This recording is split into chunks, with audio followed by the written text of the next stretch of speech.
Comment ça va les gars? J'espère que vous avez la forme ce soir. Attends, je vais couper le retour quand même, ça sera mieux. Nickel, je vois qu'il y a il y a un peu de monde, c'est cool. De toute façon, ça va se connecter au fur et à mesure. Alors, est-ce qu'on va partager un peu l'écran? Tac, dites-moi si c'est bon du coup. Alors, par contre, il faut que j'affiche le chat, sinon ça va être très compliqué. Est-ce que vous m'entendez bien déjà les gars?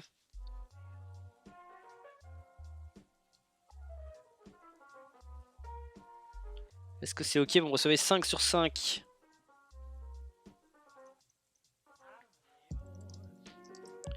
Alors, faut juste que je vois si du coup... tac OBS. Ouais, ok, parfait. Alors, bah écoutez, de toute façon la rediffusion je vais la mettre sur YouTube après, je pense. On va se faire un gros point crypto aujourd'hui. Je vais essayer d'en faire un par semaine.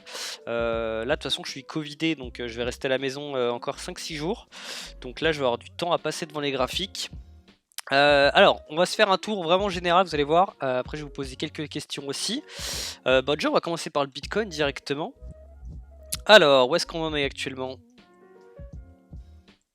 Bon, alors, de toute façon, on est dans un range depuis la chute du 4 décembre. On est dans un range, du coup, ça n'a pas forcément beaucoup bougé. Alors maintenant, ça va être surtout ce qui va nous intéresser, ça va être la suite des événements, du coup. Donc, déjà, moi, je vois deux problèmes, enfin, je vois un problème majeur. Déjà, c'est qu'on a beaucoup de liquidités, en fait, que ce soit côté vendeur ou côté acheteur, en fait. Et ça, il va falloir qu'à un moment, bah, ça se règle, en fait. Parce que moi, surtout, ce qui m'inquiète depuis un petit moment, c'est que vous voyez, sur toute cette zone-là, on a eu en fait une zone qui est défendue, donc il y a vraiment un gros mur d'ordre à 45 000. Donc là on a eu là une fois, trois fois, on peut compter celle-là 4, 5 fois, encore 6 fois là hier. En fait on va tout le temps tester cette zone sans jamais aller chercher en dessous. Donc ça c'est pas forcément bon en fait parce que donc là en fait on a un paquet d'acheteurs qui sont en train de venir se placer. Forcément avec du levier, donc en fait leurs stop loss pardon, ils vont tous se placer ici en général, et en fait on va pas les chercher pour l'instant. Donc en fait il y a beaucoup de gens avec du levier du coup qui sont placés en achat, et on a un peu la même chose, bon un peu moins forcément côté vendeur. Donc là on a la même chose là, on a une fois, deux fois, trois fois, donc à chaque fois des mèches égales, avec vous voyez on a un gros rejet, donc ça c'est clairement de la liquidité en fait. Donc là je les ai marqués au-dessus et en dessous. Et à un moment il va falloir qu'on sorte d'un côté ou de l'autre pour liquider soit les acheteurs, soit les vendeurs en fait, tout simplement. Donc moi c'est pour ça que je parlais des scénarios la dernière fois, en disant que il va falloir qu'on aille chercher dans cette zone là en fait, qu'on aille faire un mouvement agressif, qu'on vienne liquider le maximum de personnes, en sachant qu'il va y avoir deux personnes différentes. Il y a soit les acheteurs en fait qui vont avoir leur stop loss, donc qui vont se faire liquider, et il y a aussi les vendeurs qui du coup ont des ordres de vente qui tournent dans cette zone là en fait, qui attendent que dès que le prix chute pour pouvoir profiter en fait de la continuation.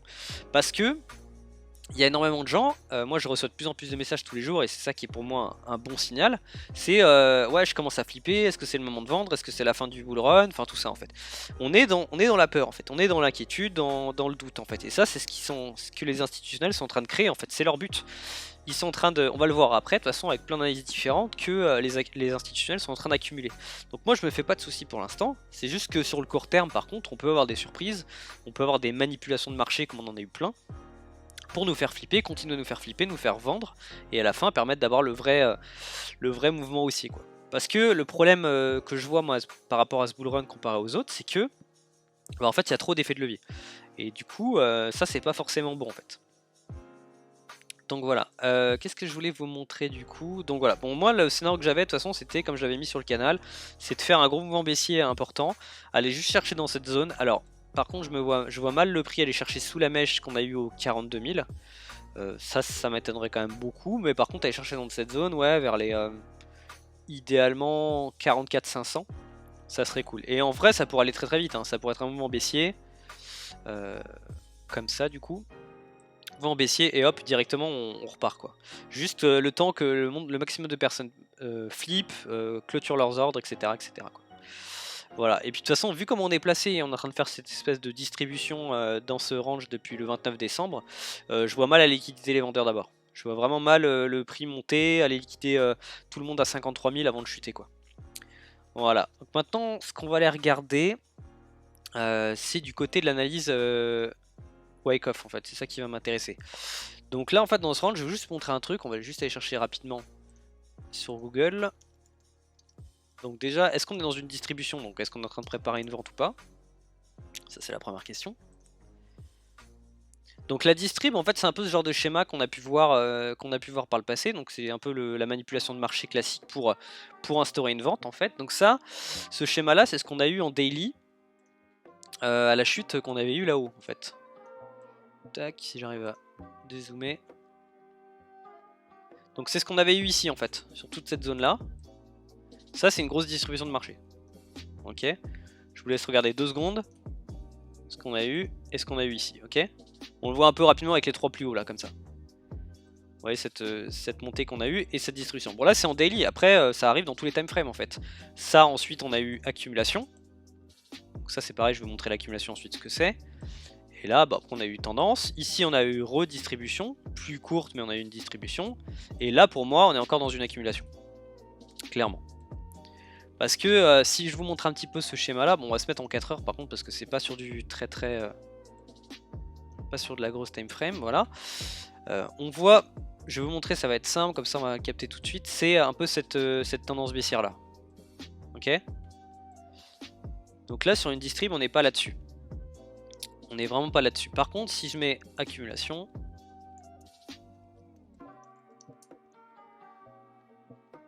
on est quand même beaucoup plus sur quelque chose qui se répète comme ça, quoi. Voilà, donc là en gros, ce qu'il faut voir avec la distribution, c'est qu'on on manipule les hauts. En fait, généralement, on essaie de faire penser un peu aux acteurs du marché qu'on va continuer à monter, ce qui n'est pas le cas. Et là, on est un peu en train de faire l'inverse, c'est qu'on est en train plutôt de montrer que le prix continue à descendre. Donc là, c'est plutôt l'inverse en fait. Vous voyez, on a cette tendance un peu baissière là qu'on a sur le Bitcoin actuellement, qu'on a eu là. Et on a un peu la même chose sur l'accumulation, quoi. Tendance baissière. Bon, après, ce qu'il aurait fallu voir pour avoir une accumulation 4 heures, ça aurait été le SOS, donc le Sign of Strength, le signal de force un peu, avec un drapeau de continuation, et après on serait reparti tout de suite. Bon, après, forcément, ça va pas être si simple. On aurait pu l'avoir ici, comme ça là, mais du coup, ça s'est pas fait. Donc là, en fait, pour moi, on va juste attaquer une accumulation en fait qui va être plus longue. Donc là, il faudra être peut-être un petit peu patient. Moi j'en vois beaucoup qui sont en train de dire ouais on va partir là d'ici quelques jours, on repart en bull run et tout. Pour moi ça va pas forcément être le cas, parce qu'il faut encore que l'accumulation elle se finisse et qu'on puisse, bah, comme je l'ai dit tout à l'heure, qu'on puisse sortir un côté acheteur ou vendeur, quoi. Voilà, donc là je vous ai identifié un peu les phases, que vous puissiez le voir. Bon, pour moi il y a eu ça, le SC, le AR, 2 ST. Pour moi on est vraiment dans ce schéma là, juste par contre il va se faire potentiellement en daily, quoi. En daily, là pour le moment le problème c'est qu'on voit pas grand chose, quoi. Voilà, donc pour que ou même en 12 heures. Donc pour que l'accumulation elle se fasse encore, bah, il faudrait potentiellement ranger encore, je sais pas moi, voilà, 9-10 jours, peut-être un truc comme ça. Ou alors avoir un mouvement baissier avant, quoi. Voilà, donc ça, Moikov c'est un schéma enfin moi ce que j'avais étudié avec la Smart Money qui fonctionne très bien, quoi. Et ça fonctionne dans tous les time frames. Après la difficulté c'est vraiment d'identifier tes phases, de voir où on en est, qu'est-ce qu'on est en train de préparer, quoi, tout simplement. Ensuite, deuxième chose qu'on va regarder, ça va être pour moi ce qui est super important, ça va être le Fear and Greed. Parce que là, comme je disais, beaucoup de gens sont dans la peur. Fear and Greed indicateur. J'essaie de trouver un schéma tout à l'heure, de voir si le Bitcoin était... Il y avait un indicateur qui montrait vraiment la corrélation entre les deux, mais j'ai pas trouvé, il faudrait que je le fasse moi-même. Accumulation, ça sert à quoi concrètement? C'est les instituts qui recherchent leur portefeuille. Ouais, bonne question. En gros, une distribution ou une accumulation, peu importe, c'est une manipulation de marché. En fait, le but, c'est de pouvoir, vu qu'ils ont énormément d'argent sur les marchés et qu'ils passent des ordres qui sont juste monstrueux par rapport à nous, en fait, ils peuvent pas passer tout d'un coup. S'ils posent, moi je sais pas, un ordre à 1 milliard d'un coup, ce qui serait fou, bah en fait le prix bougerait trop vite en fait. Tu aurais sur une bougie 1 heure, tu aurais un sabre laser qui se créerait tout ça, et comment dire, il y aurait pas assez de... comment t'expliquer ça? Il y aurait pas, en fait, si t'as trop d'acheteurs et que t'as pas de vendeurs, en fait, bah ça peut pas marcher, tu vois. Donc en fait, pour pas déstabiliser le marché, les institutionnels, en fait, ils font appel à des manipulations, en fait, donc des accumulations, des distributions, pour passer en fait le maximum d'ordre dans un certain temps, en fait. Donc ce qu'ils vont faire, en fait, c'est qu'ils vont, tu vois, sur une accumulation, en gros, ils vont profiter de toutes ces phases-là. Ici, là, je bug un petit peu, tac. Ici pour passer plein d'ordres différents, rajouter peut-être je sais pas 100 millions, 200 millions, et ainsi de suite, au lieu de passer des gros ordres d'un coup et faire repartir le prix tout de suite. En fait, et puis en même temps ça leur permet de créer du doute, de faire penser que bah, là on est en tendance baissière, alors peut-être en fait ils sont en train d'accumuler que des achats. Et le but de la fin de de cette manipulation, c'est de clôturer du coup leur vente par exemple. Donc ils accumulent les achats, ils font un peu de vente aussi sur le haut du range, et à la fin bah, ils clôturent leur vente et ils laissent partir le prix quoi. Donc voilà, donc c'est un peu le but. Donc comme on a eu en fait, ici je reviens sur le daily, comme on avait eu avant la grosse chute en mars, là on a eu mars, avril, enfin début mai du coup la chute. Donc là voilà ce qui s'est fait. En gros, on va dire que le mouvement en fait il s'est préparé depuis ici. Donc là tout le monde était en euphorie, on était Bitcoin super, on était passé de 41 000 à 58 000, donc voilà c'est bon, tout le monde va devenir riche, etc. Donc ce qu'ils ont fait, c'est qu'ils ont commencé à vendre ici, une première grosse fois.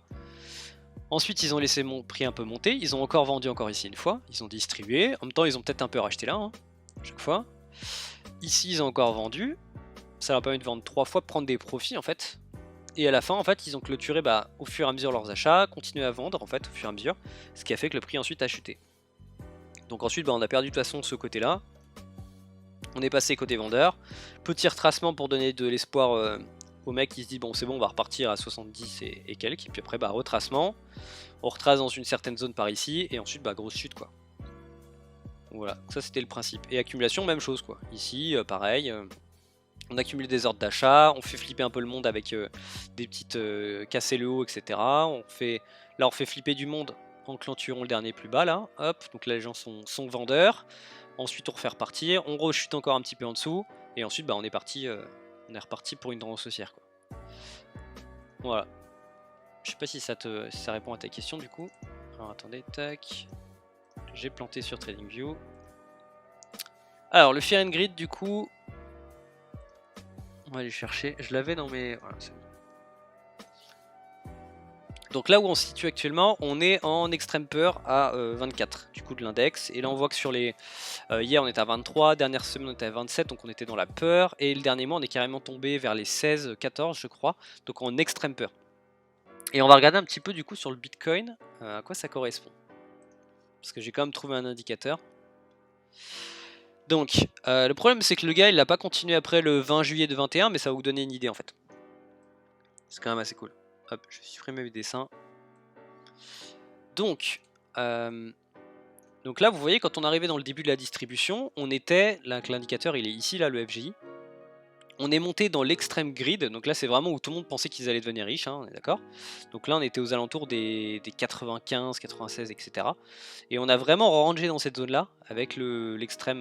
donc c'est là vraiment où tout le monde, les particuliers qui connaissent rien, sont rentrés dans le Bitcoin, etc. en pensant que c'est bon, on partait à 100 000, etc.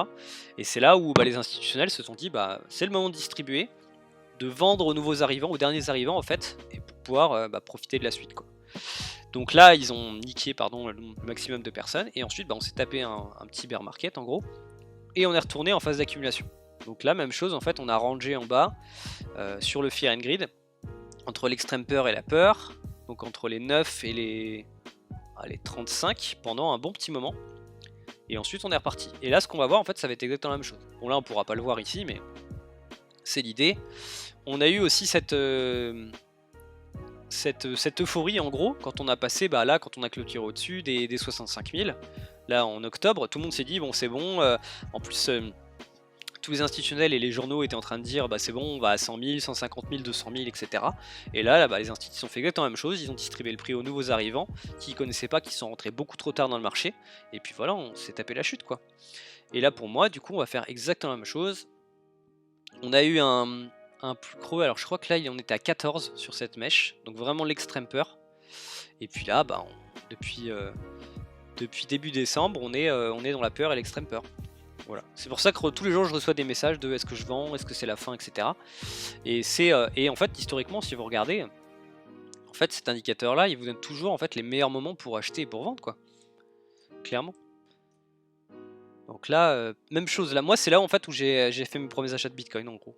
En gros c'était par ici là, quand on s'est fait le bear market de 2019, mi-2019 jusqu'à ici, que j'ai vu cette chute là et qu'on est arrivé, le bottom je crois c'était 3007, 3008, et qu'on a commencé à remonter, moi c'est là où j'ai fait mes premiers achats de Bitcoin quoi, clairement. Puis après où j'ai commencé vraiment à m'inquiéter, c'était 7005 etc quoi. Voilà. Et c'était vraiment là où on avait le bottom sur le Fear and Greed quoi. On était vraiment au minimum, on était à 6, comme ça, où vraiment plus personne n'en voulait quoi du Bitcoin. Donc voilà. Et après, bah, les tops qu'on a eu, bon, on a eu top ici, là, octobre 2020. On a eu un bon petit top, après on a eu un bear market, etc. etc. Voilà. Alors, après ce que je voulais vous montrer. Je regarde dans mes favoris parce que j'ai un petit truc à vous montrer au fur et à mesure. Alors, tac, analyse Bitcoin. Alors maintenant, ce qu'on va regarder un petit peu comme ce qui va être intéressant, ça va être le wallet, donc un des wallets d'une whale que je suis régulièrement, donc c'est un des plus gros portefeuilles de Bitcoin. Donc vous voyez, c'est un gars, c'est n'importe qui, ça peut être un capital, ça peut être n'importe quoi. Ils ont 5,6 milliards en portefeuille quand même. Donc ça fait 121 000 Bitcoin. Et on peut voir du coup que cette personne-là, depuis... bon là, à part cette petite vente, mais là c'est rien... Depuis, à part le 11 septembre, il a vendu 1500 BTC. Ça, prise de profit, on apporte. Depuis, en fait, c'est que de l'accumulation. Donc là, 198 Bitcoin, 1123. Là, on parle pas de petits ordres. Hein. C'est des coups de 1000 Bitcoin, 200 Bitcoin, et ainsi de suite. Et depuis il a repris vraiment les achats fréquents depuis le 11 novembre. Bah, en fait, il fait que acheter, quoi. Ils font que acheter. Et là encore, là, le 3 on a eu 456 bitcoins et aujourd'hui même, bah celui-là je viens de le voir à l'instant, 372 bitcoins. Ça fait un ordre de 17 millions. Donc vous vous doutez bien que ces gens-là, ils sont pas en train d'acheter du bitcoin, c'est les mecs qui ont les plus gros portefeuilles du monde, ils sont pas en train d'acheter alors que le prix va continuer à descendre en fait. Enfin, on va descendre beaucoup. Il pourrait continuer à descendre comme je vous ai expliqué, nous faire flipper encore un petit peu comme je vous l'avais expliqué. Hop, je reviens sur mon graphique. Donc allez nous faire flipper un petit peu sur les 45 000.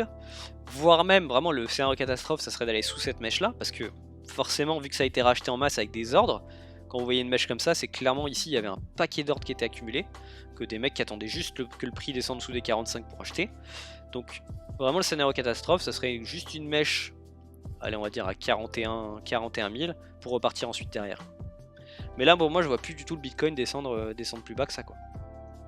Ce sera peut-être pour la fin du bear market, quoi. Regarde DM Telegram, je t'ai envoyé l'indicateur. Ok. Alors, attends, je vais regarder sur mon tel en même temps. De toute façon, je ferai un truc propre moi-même avec le Fear and Grid. Je referai ça me prendra une petite demi-heure, mais je le ferai. Tac, tac, tac, photo. Indicateur. Ah oui, ça c'est. Ouais, mais ça c'est le. Oui, d'accord, c'est le Fear and Grid. Ça, c'est ce qu'il met sur le modèle S2F aussi. Ouais. Ok.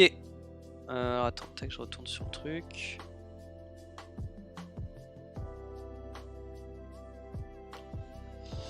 Voilà. Donc, ouais, comme je vous disais, donc la whale a continué à accumuler. J'en ai d'autres des portefeuilles comme ça et ils font que acheter depuis un bon petit moment, quoi. Par contre, je commencerai à m'inquiéter quand je verrai comment. Comme dans cette zone là, que régulièrement tous les jours le mec se débarrasse de 1500 bitcoin, 2000 bitcoin, 3000 bitcoin. Parce que ce qui va se passer à la fin du run, en fait, il va forcément falloir prendre des profits au fur et à mesure. Mais le mec il va pas lâcher 50 000 bitcoin d'un coup. Il va le faire par petits morceaux pour pas que ça se voit trop. Et puis voilà, puis surtout le vendre, quand tu le vends, il faut forcément qu'il y ait de l'achat en face. Donc ils vont le vendre quand tout le monde voudra en acheter, forcément. Donc quand tous les noobs vont le voir à la télé sur BFM que le bitcoin est à 100 000, qu'il faut acheter, etc. C'est peut-être là où ils vont commencer à distribuer le prix, quoi. Et nous du coup, de notre côté, quand on gère notre portefeuille, même si on est des tout petits, on est des moustiques par rapport à ces gens-là, il faut avoir un peu la même logique, quoi. C'est-à-dire que dès qu'on va commencer à, pour moi, dès que le Bitcoin va passer les 70, les 80 et ainsi de suite, je vais faire la même chose qu'eux, en fait, je vais distribuer mon prix, prendre des profits au fur et à mesure pour, voilà, pour être tranquille, quoi. Et pour moi, il y a déjà là, je commence à voir un peu les prévisions de prix de JP Morgan, de plein d'autres trucs qui sont en train de dire ouais, Bitcoin à 200 000, 250, etc., au-dessus de 100 000. Pour moi, 96 000, 97 000, juste avant 100 000 en gros, ce serait le meilleur moment pour vendre, quoi.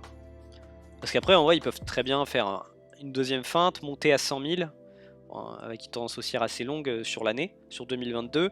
Et puis une fois qu'on arrive... Moi, vous voyez, je me suis mis une zone en vrai. Ma zone de take profit où vraiment je vais distribuer, ça sera entre les... Donc là c'était mon Fibo en gros, entre 87 et les 101. Donc là c'est vraiment là où je vais prendre des profits au maximum, avoir peut-être 80 ou 90% du SDT pour être tranquille si derrière on retrace, quoi. Voilà. Moi c'est ce que je conseille en tout cas. Alors, on va se regarder maintenant les options, parce que ça peut être intéressant aussi. Ah, attends, je vais les retrouver, elles sont là. Donc là, moi, souvent, ce que je regarde, c'est un peu les calls et les puts et le max spend price surtout, c'est super important. Donc, on va regarder d'ici. Bon, là, actuellement, pour le 7 janvier, on a un max spend price de 48 000. Ça serait le prix. Donc ça, le max spend price, pour ceux qui ne connaissent pas, je vais expliquer rapidement. C'est le prix de douleur maximum. En gros, si le prix clôture à ce niveau-là, en fait, il va faire souffrir le plus d'acheteurs et le plus de vendeurs. Donc généralement, vous allez pouvoir regarder même à 13 à l'avance. Le max spend price, vraiment, au jour près, il fonctionne très bien, quoi. Donc voilà. Tu conseilles de vendre tout son portefeuille, alt, BTC, etc. avant le début du bear market et de tout racheter en bear market. Bah ouais, idéalement, ce serait l'idéal. Après, personne ne peut anticiper le top. C'est-à-dire que moi, je peux très bien vendre, tu vois, par exemple, quand je crois pas trop au Bitcoin au-dessus des 100 000, ça pourrait très bien arriver. En sachant que moi, quand je suivais le modèle Stock to Flow, donc de plan B sur Twitter si certains connaissent, il avait dit un top en décembre 2021 à 135 000. Bon, ça s'est pas fait du tout, mais voilà, c'était l'idée. Donc ça, c'était un peu mon top de marché, quoi. Après, du coup, je peux très bien, si par exemple le prix monte et que je me mets à vendre en grosse majorité dans cette zone-là, et qu'ensuite le prix continue à monter, bah j'aurais raté un peu de profit, mais au moins j'aurais été tranquille, quoi. Parce qu'il n'y a rien de pire que de laisser monter le prix, au final de rater le top, et puis de se dire bah non c'est bon, ça va continuer à monter, et au final perdre 50% de son portefeuille, quoi. Donc voilà. Après je pense que voilà, si on mixe... si on regarde du côté de la distribution des instits, si on les voit vendre régulièrement, si on voit que, moi je sais pas, tu vois, le RSI, si c'est pas un indicateur que j'utilise beaucoup, mais voilà, qu'on voit le RSI qui commence vraiment, moi les zones que je regarde tout le temps, c'est, bon, on peut le regarder en weekly, ça va être carrément plus simple. Ouais, non, on va le même en daily plutôt.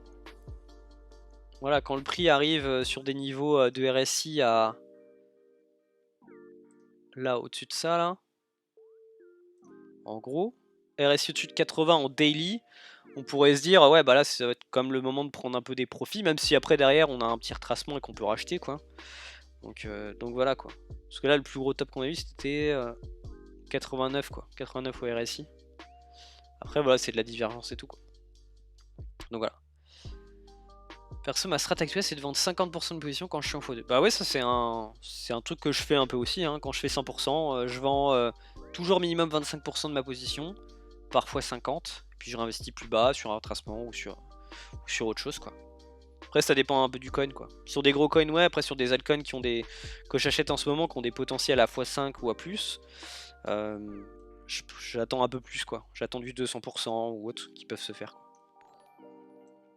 Donc voilà, donc personne pourra prévoir le top en fait. Après moi ça va être un mix de plein de choses. Comme j'ai dit, ça va être si je vois de la distribution du côté des institutionnels.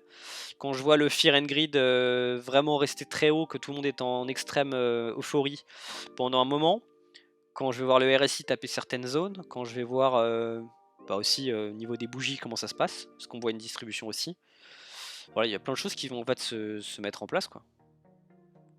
Pour se dire on est potentiellement sur un top de marché, quoi. Après voilà, faudra pas flipper, se dire peut-être si je vends à 100 000 mais que derrière on va à 150 ou à 200, bah tant pis, j'aurais pris des profits, puis de toute façon entre temps j'aurais eu le temps de racheter un peu d'altcoin ou d'autres choses, quoi. Est-ce que je conseille de tout vendre? Bah ouais, enfin ce serait bête de... Pour moi je sortirais majoritairement en USDT, enfin en stablecoin du coup, parce que bah, ce serait bête, si le prochain bull market c'est dans 2 ans, 3 ans, 4 ans, bah ce serait bête de garder un portefeuille complet pendant 2-3 ans, de regarder ton argent comment dire, bloqué quelque part sans pouvoir l'utiliser, quoi. Moi la stratégie que j'ai, c'est d'avoir fait grossir mon wallet en crypto, et qu'à la fin du bull market je puisse sortir tout en USDT, en stablecoin, et de pouvoir les poser sur des placements, en gros genre encore protocole à 20% l'année, des choses comme ça, des placements en fait où ils vont pouvoir fructifier en étant en stablecoin, quoi. Donc voilà. Le portefeuille des whales, bah j'ai celui-là, je pourrais le mettre sur le... Donc ça, tout simplement, c'est BitInfoCharts. On tape l'adresse Bitcoin en fait. Bon là c'est que sur le Bitcoin, mais on peut voir d'autres choses. Et ensuite bah, ça vous donne tous les mouvements qu'ils font, quoi. Parce que la blockchain, bah, l'avantage c'est qu'elle donne quand même accès à ce genre d'infos, quoi. Donc j'en ai plusieurs des comme ça, des grosses whales. Je crois que j'ai celui de MicroStrategy aussi. Donc pareil, qui doit avoir peu dans la même quantité de bitcoin, puis j'en ai certains autres. Et après j'ai un site qui me donne le wallet des gros fonds de capitaux. Donc genre Pantera, vous pouvez regarder sur Google, vous allez trouver normalement. Donc Pantera Capital, ce qu'ils ont en portefeuille en fait, ce qu'ils achètent, ce qu'ils vendent. On n'a pas exactement les opérations au quotidien, faudrait trouver les wallets, mais au moins je vois ce qu'ils ont comme altcoin ou comme chose dans leur wallet, ça c'est sûr, c'est assez intéressant quoi. Alors ça ouais, c'est actualisé à la minute près quasiment. Bah tu vois là, je l'avais pas vu tout à l'heure celui-là, mais à 1h06 il a racheté 372 BTC quoi. Mais ça ouais, c'est quasiment la seconde près, on les a en temps réel quoi. Du coup, ce que je voulais dire, ah oui, on retourne au max spin price du coup, ça c'était quand même intéressant. Donc 7 janvier, donc là dans 2 jours vers les 48 000, en sachant que là on est à 46 quand même, enfin 45, on est à 46 quasiment. Donc est-ce qu'on peut avoir des surprises dans les 2 prochains jours et que ça remonte à 48? Ça ferait où 48? Ouais, ça ferait le haut du... En gros on pèterait cette trendline en montrant sur ces niveaux là quoi, rien de fou quoi. Rien de fou. Après, du coup, ce qui serait idéal, ce serait qu'on fasse qu'on vienne liquider les acheteurs là demain ou après-demain quoi. Là, parce que là, on a plus beaucoup de temps. Donc le 7 janvier, on est à 48 000. On voit qu'on a des calls à 50 000. Donc là, ceux-là, potentiellement, ils vont être perdants dans 2 jours. Ensuite, le 14, donc d'ici un peu plus d'une semaine, on a un max spin price à 46. Donc voilà, ça veut dire que d'ici le 14 janvier, normalement, on n'aura pas passé les 50 000 encore. En plus, on a des gros puts, donc des mecs qui ont parié sur un prix à 44 000. Donc ça pourrait être le cas aussi. 44, du coup, ça coïnciderait avec, ouais, bah voilà, aller clôturer en dessous de ça, quoi. 44 000 par ici, quoi. Donc attention à ça. 14 janvier, 21, une semaine après, on est un max de 48 000. Donc là, c'est plutôt positif, c'est-à-dire qu'on serait, d'ici le 21 janvier, on serait remonté. On serait allé chercher plus bas et ensuite on serait remonté. Bon, sachant qu'il y a quand même des gros puts à 40 000 et gros calls à 50. Donc à voir, mais là je serais plutôt aussi sur fin janvier quoi. Ensuite, le 28, une semaine plus tard, 52 000. Donc là ça commence à être pas mal parce qu'on voit que on a max spin price à 52 000. En plus on a moins de puts du coup, mais on a des calls. Par contre on a un call à 70 000. Donc là, pour moi fin janvier ça pourrait être la reprise de la tendance quoi. Je vois comment ça marche The Painterest, tu paries sur un prix à telle date et si tu te trompes il se passe quoi? Bah en fait c'est ça, c'est une option en fait. C'est une option, c'est que tu dis le 14 janvier par exemple, le mec qui a mis ça là, il a mis un put, donc là il y a une quantité, il a dit moi je veux acheter, je veux vendre mon bitcoin à 44 000. Voilà, donc s'il est au-dessus, bah il est perdant en fait, il aura à payer la différence. Et par contre s'il est en dessous, bah il aura gagné la différence quoi. Donc voilà. Donc pareil, quand tu as un call à 47 000, il faut que le prix clôture au-dessus pour que tu sois gagnant, et s'il clôture en dessous, bah t'es perdant. Voilà, c'est en gros dire, dans un mois, je veux pouvoir acheter du bitcoin à ce prix-là, ou le vendre à ce prix-là, et c'est un peu un pari sur la suite, quoi. Voilà. Je sais pas si ça a répondu à ta question, du coup. Donc c'est assez intéressant, parce que ça nous permet de voir un peu où sont, tu vois, où les gens parient, quoi. Et le max spin price du coup c'est le prix en fait de douleur maximum. Donc là si le 14 on clôture à 46 000, on fait souffrir tous les mecs qui ont mis des puts en dessous des 46 et on fait souffrir les mecs qui ont des calls à plus de 46 quoi. Voilà. C'est un contrat en fait, c'est comme je sais pas d'analogie avec le forex ou autre chose en fait, mais c'est juste que tu mises je sais pas moi 1000 $ sur un put à 44 000 et puis après c'est du pourcentage en fait. Si tu clôtures, je sais pas moi, 10% en dessous des 44 000, que tu as eu raison, tu gagnes tes 10% de tes 1000, et inversement quoi. Donc après moi les options j'en ai jamais fait, mais je pense que ça fonctionne comme ça quoi. Si jamais il y en a qui font, ça m'intéresse. Donc voilà, et je continue les coups sur fin janvier. Donc fin janvier on a dit max spin price 52 000, on a beaucoup plus de calls, donc ça c'est cool. Sur des mecs qui parient à 55, 65 et ainsi de suite. Après on va faire rapidement février 50 000, ça j'aime pas trop mais bon c'est un peu loin pour l'instant, on a très peu d'options qui sont posées pour l'instant, mais on a quand même un gros call à 100 000. Février, ensuite on a mars, le 25 mars, voilà on commence à avoir quand même des gros calls à 50 et à 50, 70, 100 000. Bon, ceux-là, j'en doute quand même. 100 000 en mars, c'est chaud. Et juin, bon là, il y a très peu d'intérêt, voilà. Je regarde juste, que j'ai pas regardé jusqu'ici pour l'instant. Septembre et tout. Ah, septembre, on a déjà un max win prenne à 60 000, quoi. Et décembre, bon, il n'y a pas grand-chose, quoi. Bon, mais ça est quand même intéressant, parce que ça va bouger chaque semaine, et toujours intéressant de le regarder, quoi. Donc pour moi, l'Open Interest, il me donnerait bien le scénario que j'ai dit, donc ce serait... bon, ce qui ferait un peu mal, ce serait qu'on aille chercher plus bas, quoi. Donc on aille chercher... on avait dit quoi, 42 000 ? 42 000, ça serait au-dessus de cette mèche, quand même. À 41, 42. On pourrait aller chercher juste au-dessus, quoi. Et ensuite pour repartir directement. Par contre, j'attends vraiment un truc. En plus, on a vu les ordres. Alors, j'ai pas sorti le site par contre, mais les ordres de marché, il y a un gros mur à 45 000. Donc, dès que le prix va descendre dans ces niveaux-là, ça va monter très très fort, quoi. Alors, non, les instits ils s'en fichent du max pain price. En fait, c'est tout simplement les options, elles se régulent comme ça, en fait, tout simplement. C'est le max pain price, c'est juste un indicateur qui te dit que si le prix de clôture à cette zone-là, tu fais mal aux vendeurs et tu fais mal aux acheteurs, quoi.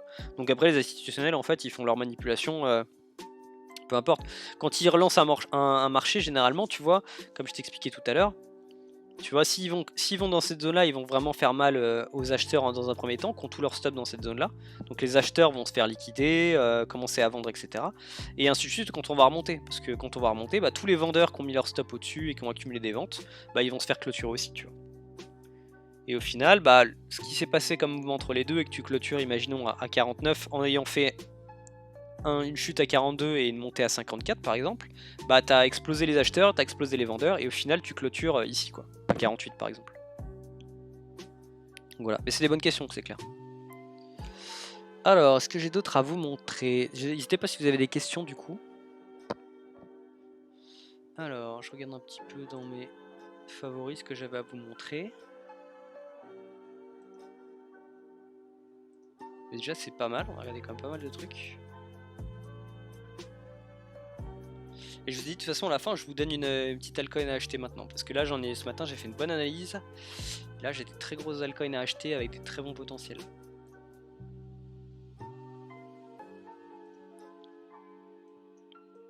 Donc voilà, là j'attends quand même le mouvement, franchement il devrait pas tarder. En plus quand on voit la volatilité là, je sais pas si vous regardez un peu mais... Là sur le MACD on est vraiment tout plat, quoi. Il y a de moins en moins de volatilité depuis un petit moment.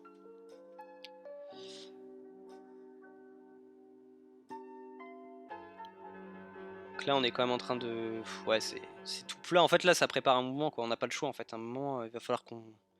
En plus ça a bien coïncidé parce que là les instituts sont en train de rentrer de vacances entre guillemets. Donc ils vont commencer à pouvoir se replacer. On les attend depuis lundi, mais bon, il y en a, ils ont dû prendre un petit week-end un peu plus long, tout ça à Courchevel ou je sais pas quoi. Et du coup voilà, ils vont repartir, ça va repartir bientôt, quoi. Mais là, ouais, d'ici quelques jours, à mon avis, d'ici le 7, ça m'étonnerait pas qu'on ait un gros mouvement baissier. Ou... En fait, j'ai pas envie de voir un mouvement acheteur, en fait. Bah si, j'aimerais bien pour mon portefeuille, mais en fait, partir maintenant, en fait, sans liquider les gens ici, là, à 45, c'est pas ça, en fait. Parce que, même si on remonte maintenant et qu'on part au 53, il faudra qu'on revienne, dans tous les cas, ensuite, plus tard, dans cette zone-là, avant pour repartir, quoi. Donc voilà. Est-ce que tu utilises la dominance du PTC? Alors oui. Et on va aller l'ouvrir. J'utilise uniquement en fait pour savoir un peu les moments où je vais plutôt acheter, bah du coup c'est logique, hein, mais des altcoins du coup plutôt que du Bitcoin. Je l'expliquais en VIP tout à l'heure, mais le but qu'on a quand on achète des altcoins, dans tous les cas, c'est toujours de surperformer en fait le Bitcoin et ou l'Ethereum en fait. C'est-à-dire que quand vous regardez sur Binance par exemple, vous avez vos... vous savez, il y a une courbe qui vous dit vite fait sur 30 jours, sur une semaine, en fait, votre performance. Et il y a toujours une courbe en dessous qui montre la performance du Bitcoin, en fait. Donc si en achetant des altcoins, etc., vous faites pas mieux que le BTC, en tendance haussière, hein, j'entends, pas en range, et bah c'est qu'en fait vos placements ils sont pas forcément bons. Donc le but quand on achète des altcoins, et c'est ce que je fais en ce moment, je me concentre beaucoup sur les altcoins, c'est pour acheter des alts qui du coup vont surperformer le Bitcoin, d'accord, mais surtout l'Ethereum, quoi. Parce que sinon, autant en wallet avoir que du Bitcoin et de l'Ethereum et laisser monter en fait. Voilà. Mais là, moi, ce que je cherche, c'est d'aller chercher un peu plus loin. Donc, forcément, ma majorité de mon portefeuille, c'est du Bitcoin et l'Ethereum. Et en ce moment, beaucoup plus d'Ethereum d'ailleurs. Mais c'est aussi d'acheter du coup des altcoins qui peuvent surperformer beaucoup plus, quoi. Parce que c'est là aussi où tu fais grossir ton portefeuille. Et puis une fois que tu as fait du gain sur les altcoins, tu rebalances tes bénéfices sur Bitcoin, Ethereum par exemple. C'est ce que j'ai fait depuis des années et qui m'a permis d'accumuler du Bitcoin et de l'Ethereum au maximum, quoi. Voilà. Toi qui as déjà vécu un bull run, comment différencies-tu l'extrême fear du bull run de l'extrême fear d'un bear market? Alors c'est pas l'extrême fear, c'est l'extrême greed du coup. C'est la... je sais pas comment on dit la greed en français, mais c'est un peu l'avarice, quoi. Quand tout le monde a envie de gagner de l'argent, quoi. Alors moi je l'ai vécu différemment parce que en fait l'extrême greed elle vient assez vite et au final les gens ils font pas forcément attention. Par contre quand c'est la peur et que tout le monde vend, c'est vraiment... en fait c'est le désintérêt complet, quoi. Tout le monde vend et il se passe plus rien, personne n'en parle et tu sais déjà... En fait quand tu sais que tu es en bear market, tu le sais depuis longtemps en fait, si tu es un peu intelligent, quoi. Par contre l'extrême greed c'est plus compliqué à voir en fait. En fait moi ce que j'ai souvent comme indicateur, c'est un peu quand votre famille elle va commencer à vous demander ah ouais tiens j'ai entendu parler du Bitcoin, est-ce que tu penses que c'est le moment d'acheter, tu vois. C'est un peu quand moi mon père il me posait cette question là, ou j'avais dans des dîners des gens qui me demandaient ça, que là faut un peu se poser la question, est-ce que c'est pas le moment de vendre, tu vois. Parce que quand les noobs entre guillemets, c'est pas péjoratif ce que je dis mais c'est la vérité, quand les mecs qui connaissent pas grand chose ils commencent à entendre parler du Bitcoin, c'est là où ils ont envie d'acheter en fait, et souvent c'est trop tard. Donc voilà. Mais comme je disais, en fait, si vous avez une bonne stratégie, sur le Bitcoin et que vous vendez par palier, en fait, c'est-à-dire que vous fixez des objectifs, c'est-à-dire que quand le Bitcoin il remonte à temps, je sais pas, on repart en bull market, par exemple sur cette montée-là. Voilà, on a un peu pris cher, on commence à remonter. À chaque fois que vous avez un retracement, je sais pas, vous prenez un Fibo par exemple. Et d'ailleurs, je vais mettre à l'envers. Tac. C'est tout con, hein, mais ça vous donne des petits objectifs, quoi. Là vous dites voilà à 0,27 on est à 56, je commence à prendre 10%, quoi. 0,62 je reprends 10-15%, quoi. Et au retracement au 100%, voilà je reprends encore un peu, tu vois. Et au final t'as clôturé sur ta montée 50% de ta position, t'as pris plein d'USDT, et après au final quand ça se casse la gueule, t'as des USDT de prêt en fait pour réinvestir. Sauf qu'entre temps t'as fait 50%. Donc voilà, quoi. Ça c'est pendant le bull run. Après quand t'as suivi le bear market, c'est un peu différent, quoi. Après moi j'ai pas vraiment parler du reste parce que en vrai moi j'ai acheté très bas, j'ai acheté comme je vous l'ai dit vers les 4500-5000 et après j'ai racheté à 7005, et en vrai après j'ai jamais vendu vraiment, quoi. C'est que depuis fin 2020 que je fais des opérations un peu plus régulières où j'achète, je revends, et je suis plus dans la démarche de faire grossir mon portefeuille un peu plus fort. Et puis surtout dans le dernier bull run j'étais beaucoup moins sur les altcoins, quoi, parce que moi j'étais vraiment focus Bitcoin, Ethereum. Puis bon, savoir aussi que dans le dernier bull run qu'on a eu en 2017, il y avait beaucoup moins d'altcoins, quoi. C'était là aujourd'hui c'est un peu la hype, il y a que ça, quoi. Il y a que ça. Après c'est aussi dans ce run là qu'il y a de l'argent à faire, quoi. Donc voilà. Du coup je sais pas si vous avez des questions. Je regarde un peu du coup les qu'est-ce qu'il y en a à regarder sur le total. Est-ce qu'il y a des trucs intéressants à regarder là-dessus? Non, pas vraiment. Ça non plus. Le volume, on en est où?